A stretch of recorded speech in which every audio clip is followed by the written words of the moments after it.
Իմ այս ընդգծված վերաբերմունքը խնդրում եմ էթիկայի տեսանկյունից մի դիտարկեք։ Կարող եք էթիկայի տեսանկյունից դիտարկել այն առումով, որ դա ազնվության բացառիկ դրսևորում է։ Ես պարզապես անկեղծ եմ ձեզ հետ հարաբերություններում։ Եթե նկատել եք այս օրերի ընթացքում, ես ձեզ ոչ ոքի չեմ ողջունում, չեմ բարևում, անգամ նրանց ում հետ, որ ունեցել եմ անձնական շփումներ, հարաբերություններ շատ քչերի հետ։ Եվ սա իմ անկեղծ զգացմունքների դրսևորումն է։ Սա քաղաքավարության պակաս չէ, որովհետև դուք շատ մեծ ցավ եք պատճառել ինձ։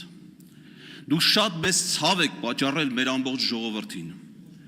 Այն աններելի է ինձ համար։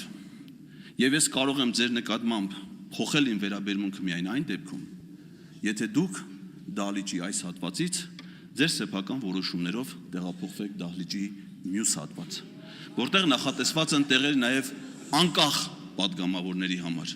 Սա շանս է, որպեսզի ես փոխեմ իմ վերաբերմունքը։ Ինչ վերաբերում է այս հանձնաժողովի ստեղծմանը, ես ուրախ եմ, որ այս հանձնաժողովը ստեղծվում է, որովհետև հուսով եմ, որ այդ հանձնաժողովի առաջի շահառուները կլինեն Ռուստամ Բաքոյանը եւ Արթուր Հովհաննիսյանը,